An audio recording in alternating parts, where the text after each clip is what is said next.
Ready. Play. Draw of Marketa Vondrousova, which sees Aryna Sabalenka proceed to the semi-finals, where it's going to be a repeat of last year's final as she comes up against Jessica Pegula. Shall we do, while we're here, Jake, I'm glad you're here. Stay with me, because I'm going to do a quick preview of Pegula against Sabalenka. First of all, let's have a quick look at their head-to-head.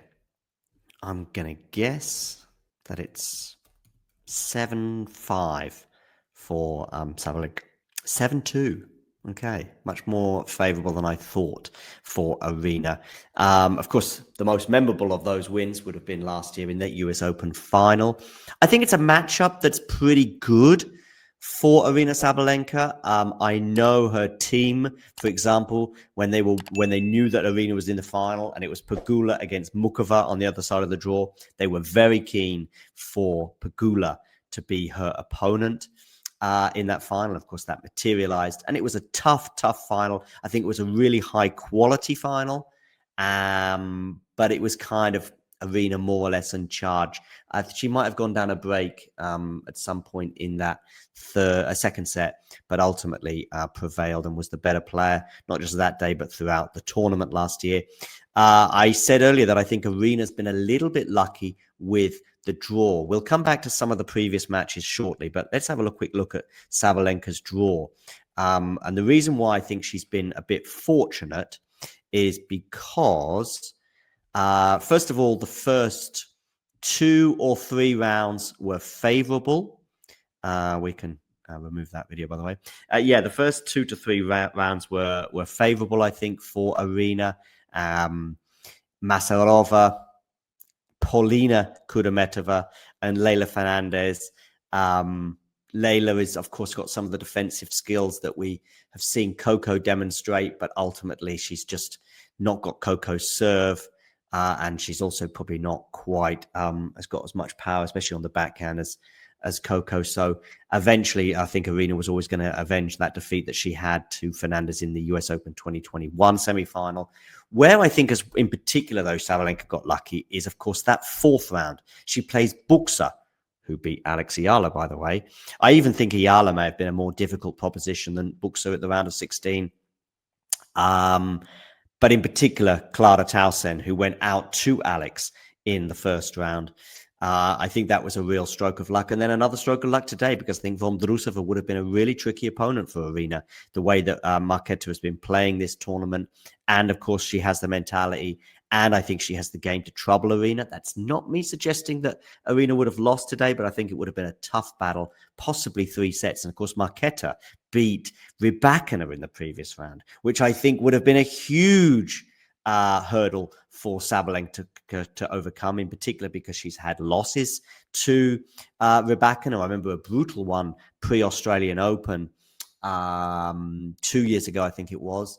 Also losing in Indian Wells final, and then also very recently losing to her in Cincinnati. So, yeah, I think she was fortunate that Vondrousova knocked that out of the way. And I also think even Pegula as a semi-final opponent isn't bad for Aryna. We'll come to my prediction shortly. I really do want to hear as well your thoughts in the live chat on this semi-final between Pegula and Sabalenka. Jake here saying, I think if Aryna executes, she wins. If she's slightly off, more possibilities, even in a favorable matchup for her. But isn't that the case maybe on a hard court for Aryna? Maybe even on a grass court for Aryna against everyone? It is kind of on her racket. I think Sabalenka and Rybakina are probably the only... Sorry, I think Swiatek, Sabalenka maybe as well as an opponent in so many ways, but I think Swiatek and Rybakina are probably the only 2 players that can take it out of her racket. I think Coco Gauff has all the skills to frustrate and thwart and stymie Sabalenka, but ultimately, if she could just keep going, then she would ultimately win those lengthy rallies. But more often than not, she's not able to, which is why, in particular, we saw it in Paris this year of how she struggled it. But I think there was a win factor there as well, but maybe even some mental issues as she was getting more and more frustrated as she was spraying shots left, right, and center.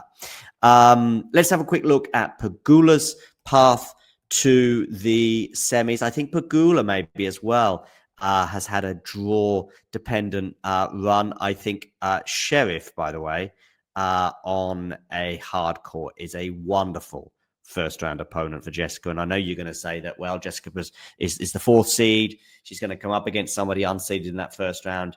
Yeah, but the aforementioned Alex Yalo is not seeded, and I think she would have been difficult. Barbora Krejcikova, not seeded, although I know she played her in the quarterfinals, would have been more difficult.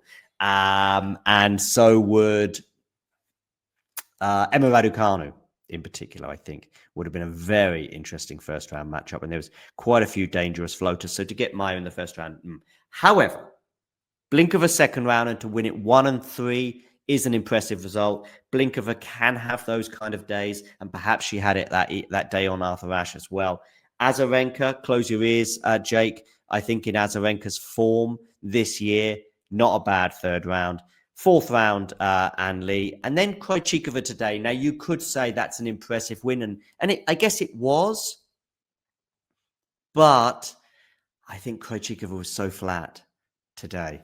I know Barbora, of course, had an epic previous round win, including saving those 8 match points, but then she also had to overcome Navarro in the previous round. I just felt Barbora was really flat today, and that contributed to the comfort with which Jessica won, although perhaps she would have won it either way, perhaps even in 3 sets if necessary. Just having a quick look anyway forward as well to this Sabalenka Pegula encounter. Let's have a look at the head-to-head. I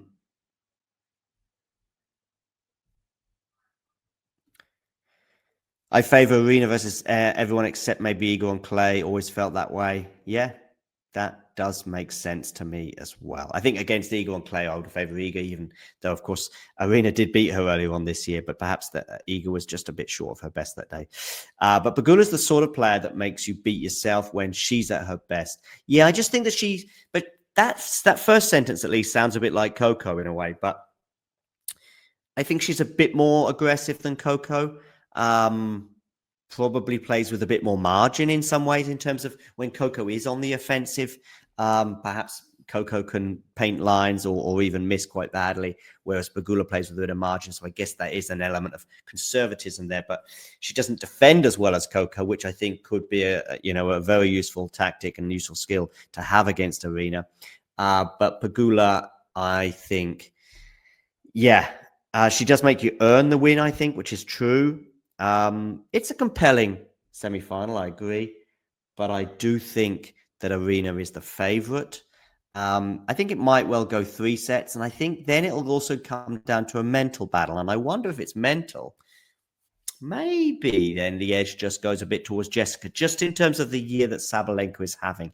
If Pegula hadn't been in a US Open final before, then I would suggest that the pressure suddenly swings her way. But she's been in a US Open final before. The real pressure point for Jessica will be in that final, should it materialize. Let's have a look at the head-to-head as I promised. 7-2, very much in Aryna's favor. That did surprise me slightly. Good to see that the WTA website has 9 singles titles for Jessica, but has put 0 for Aryna Sabalenka. Well, we know that's very much not true. Let's at least in terms of look at their Grand Slam pedigree. Aryna Sabalenka has been in, I think, 5 Slam finals. And let's have a look at how many semifinals Aryna Sabalenka has been in. I would imagine it's double digits for her. Whereas this is just the second Grand Slam semi-final for Jessica Pegula.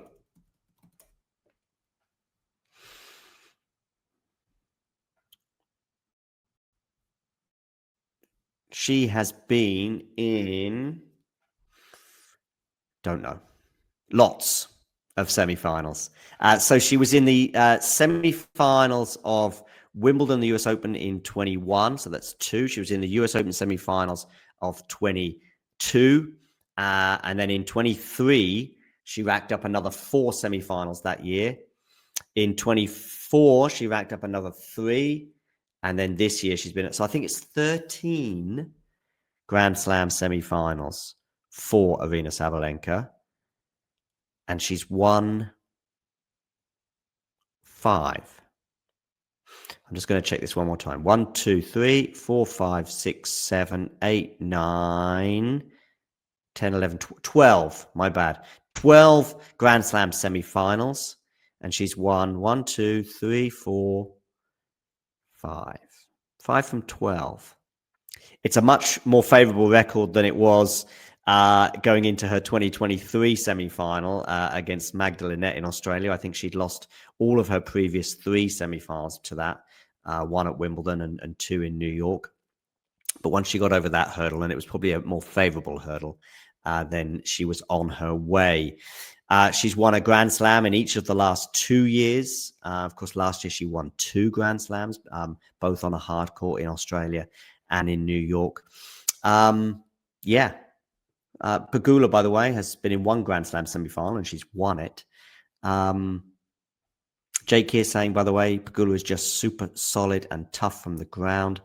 It is an interesting matchup, I would suggest. Every match for Sabalenka kind of feels like a showdown because she's expected to win pretty much every match.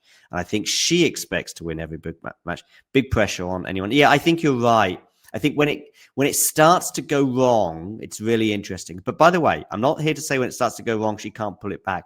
I've also seen her pull back matches as well. But I've seen her grab defeat from the jaws of victory a few times, probably a few more times than grabbing it in a Rafa-like way, grabbing victory from the jaws of defeat, if you follow. But yeah, I think it's a fascinating matchup.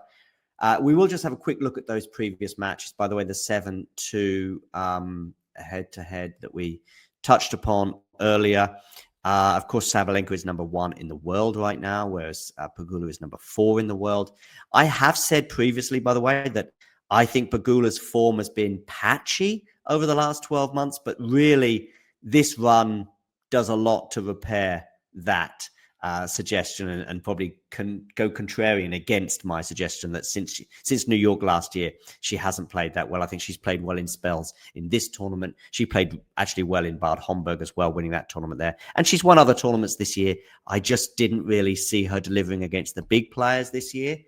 Unlike last year, of course, when she beat Iga Swiatek in the quarterfinals, I think it was. But I also have seen her have some, disappointing losses, and none more so perhaps than her first round loss to Cocciaretto at Wimbledon, when I thought she was going to have a really good run having won Bad Homburg.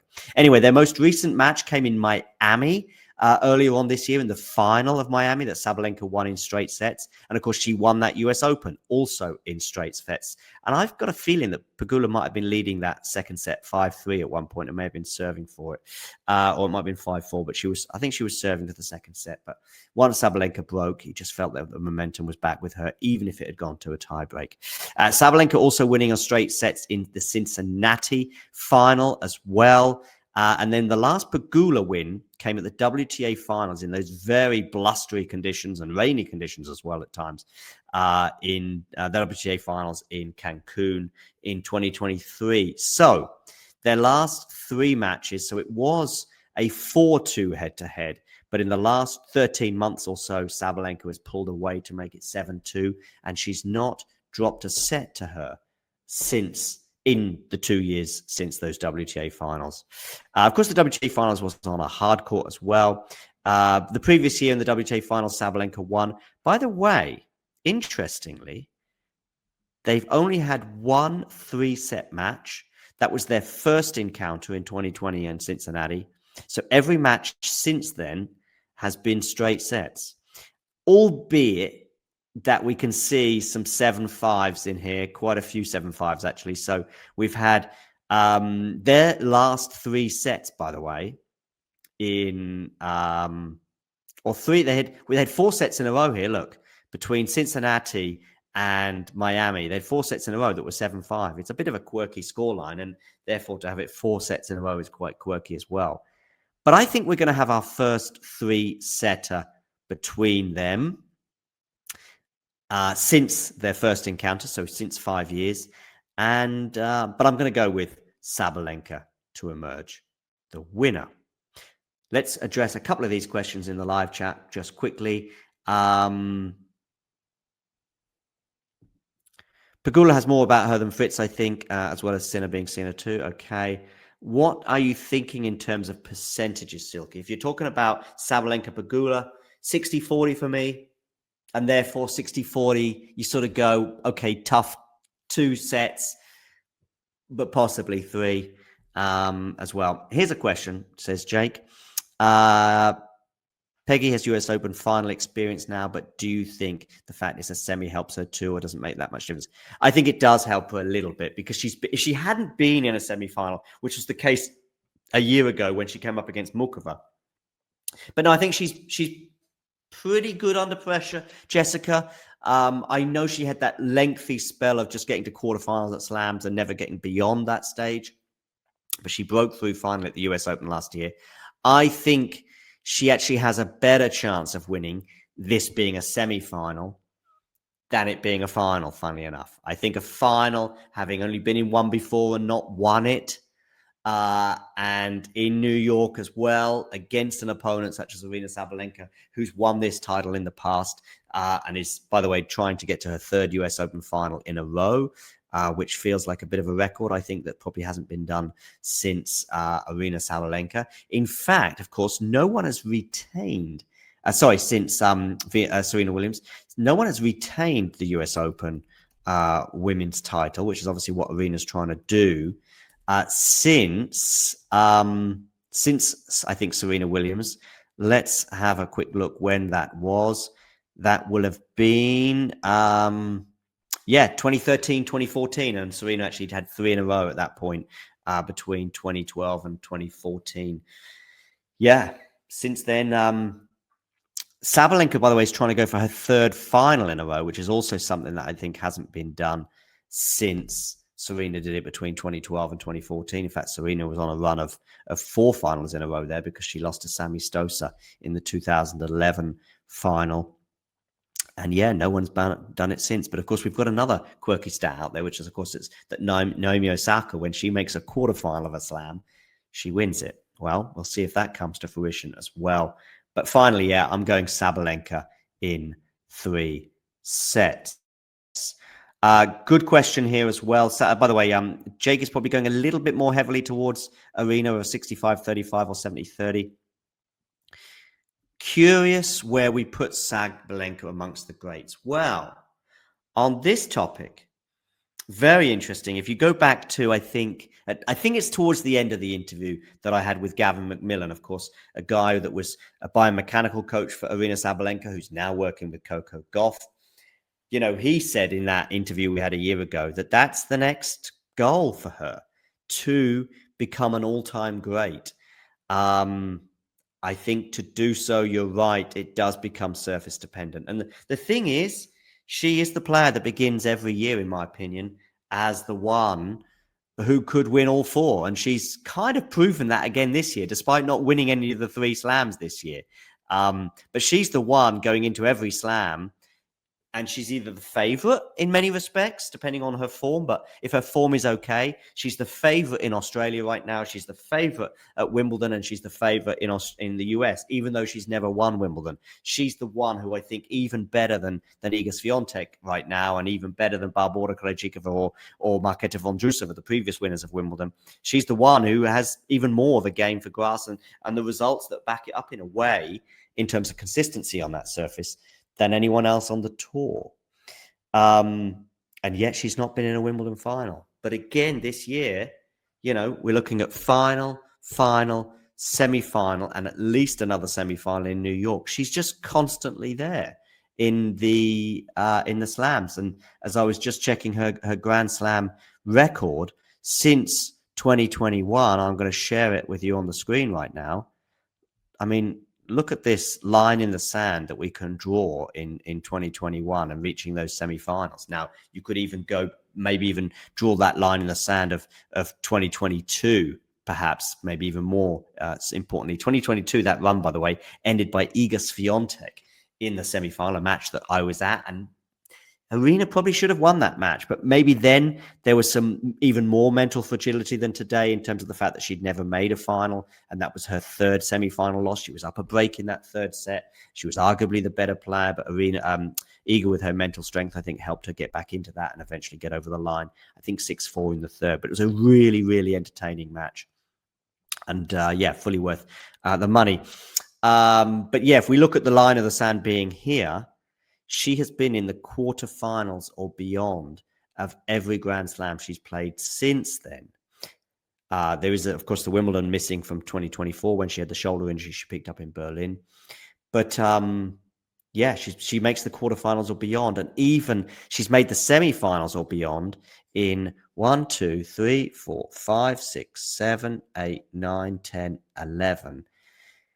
10 of her last 11 Grand Slam appearances, she's made the semifinals, which tells you again, she's the one equipped to potentially do a calendar slam. But I did think that this year was the year for her to do it in terms of, you know, Iga had that off period, didn't she, in the clay season, as it turned out. I don't think that's going to happen every year. I think Aryna's age as well is something, as that we are approaching the peak years of her career now as she enters the mid to late 20s. There'll be other challenges as well. I still think there's a Wimbledon title out there, but you know, that semi-final loss to Anisimova, boy, oh boy. I mean, again, probably she should get over the line there, and for sure she'd give Iga a better final opponent than Amanda did, but don't tell Snarehill. Yeah, so that's where we're at. But yes, she needs probably to win, unlike Iga, who's now got the 3 surfaces done. And I think Iga probably is an all-time great as a result of that. You know, she's got the US Open hard court. Yes, it's nice to get the career slam. But Aryna's a bit further away because she's only won hard court slams. And I think she's going to need at least one on another surface, but probably both surfaces. And for me, the French Open is the most difficult. And again, there was a chance this year. She goes up a break. She goes up a set to love. And she seems like she's actually then going to move away from Coco in that second set, but it just didn't happen. And Coco didn't go away and deserves all the credit for that.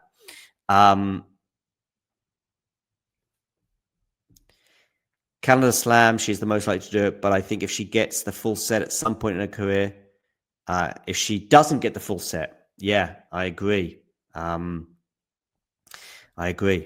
think we probably will try and cover the Alex match tomorrow, Pia. So please do join us for that. Hit that notification bell, by the way, so make sure you get alerted to whenever we go live for her matches. Yeah, Calendar Slam, she's the most likely to. But yeah, I think you might be right, Jake. I think the French Open is a bit of a stretch, but listen, she needs to win at least one of the French or Wimbledon at some point. I also think this slam race that could have been developing this year, she wins a couple of slams. But unfortunately, of course, with Iga pulling away now, Iga's got 6, hasn't she? And Aryna has 3. But will we get an Iga Swiatek, Aryna Sabalenka Grand Slam final finally? And who would be the favorite there? Well, that's for another day. See you soon for Djokovic against Taylor Fritz. If you enjoyed this video, make sure you hit that like button. Don't forget to subscribe and click that notification bell so you don't miss out on all things tennis. If you enjoyed this video, make sure you hit that like button. Don't forget to subscribe and click that notification bell so you don't miss out on all things tennis.